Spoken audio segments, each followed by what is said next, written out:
Assalamualaikum warahmatullahi wabarakatuh. Nama saya Salmini Marsanda Putri dari Universitas Esa Unggul, Fakultas Ilmu Kesehatan, Prodi Kesehatan Masyarakat. Di sini saya akan menjelaskan tentang keterampilan berbicara. Kemampuan berbicara. Dalam pembelajaran bahasa, salah satu keterampilan yang harus dikuasai siswa adalah keterampilan berbicara. Keterampilan berbicara menempati kedudukan yang paling penting karena merupakan ciri kemampuan komunikatif siswa. Keterampilan adalah kemampuan melakukan pola-pola tingkah laku yang kompleks dan tersusun rapi secara mulus dan sesuai dengan keadaan untuk mencapai hasil tertentu. Sedangkan berbicara adalah kemampuan mengucapkan bunyi-bunyi bahasa atau kata-kata untuk mengekspresikan pikiran. Tujuan berbicara. Tujuan utama dari berbicara adalah untuk berkomunikasi. Tujuan berbicara merupakan hal yang sangat penting untuk ditentukan sebelum seseorang pembicara memaparkan gagasannya.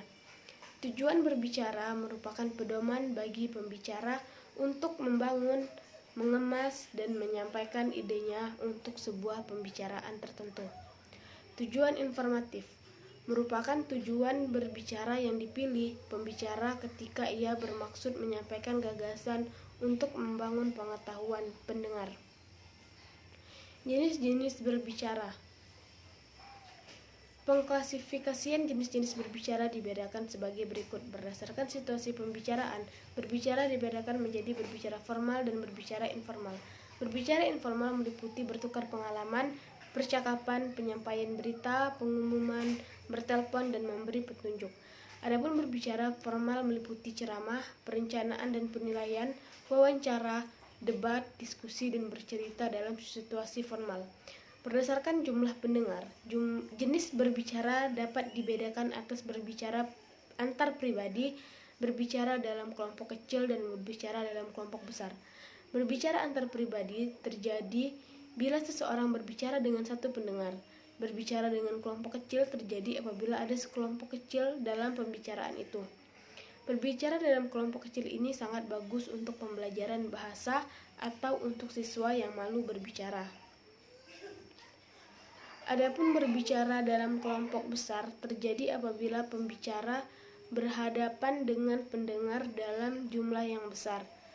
Pembicaraan jenis berbicara ini dapat diklasifikasikan menjadi 6 macam, yaitu pidato, presentasi, penyambutan, perpisahan, jamuan, dan nominasi. Berbicara berdasarkan metode penyampaian ada 4 jenis berbicara, yaitu metode mendadak, metode tanpa persiapan, metode membaca naskah, dan metode menghafal. Metode mendadak terjadi bila secara tiba-tiba seseorang diminta berbicara di depan khalayak tanpa ada persiapan sama sekali.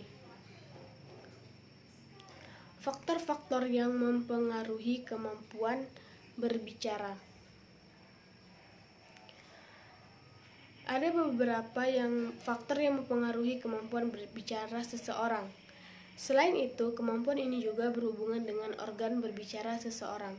Seseorang pembicara yang mengalami kelainan dengan organ penghasil bunyinya akan mengalami hambatan ketika berbicara.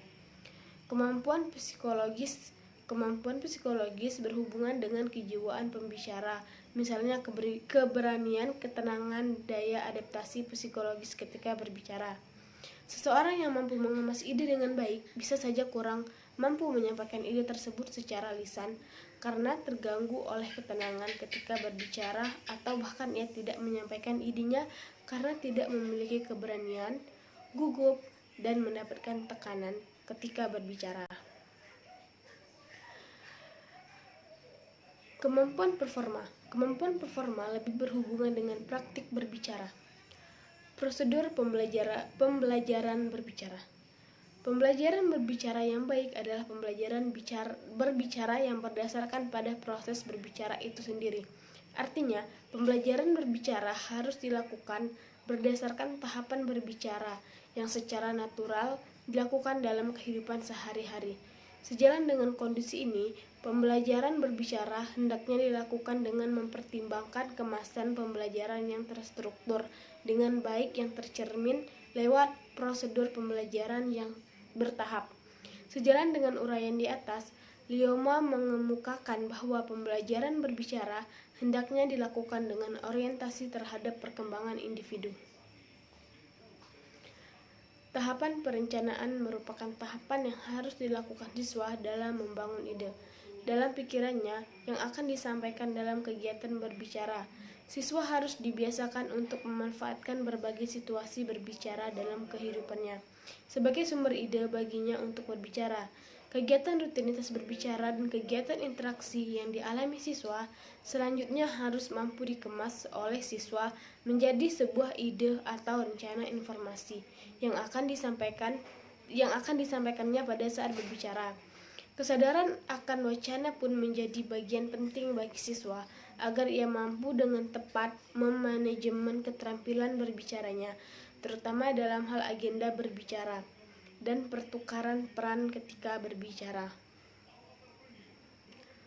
Oleh sebab itu, siswa harus diperkenalkan pada berbagai konteks berbicara, sehingga mereka memahami kapan mengungkapkan makna secara eksplisit dan kapan mengemukakan makna secara implisit.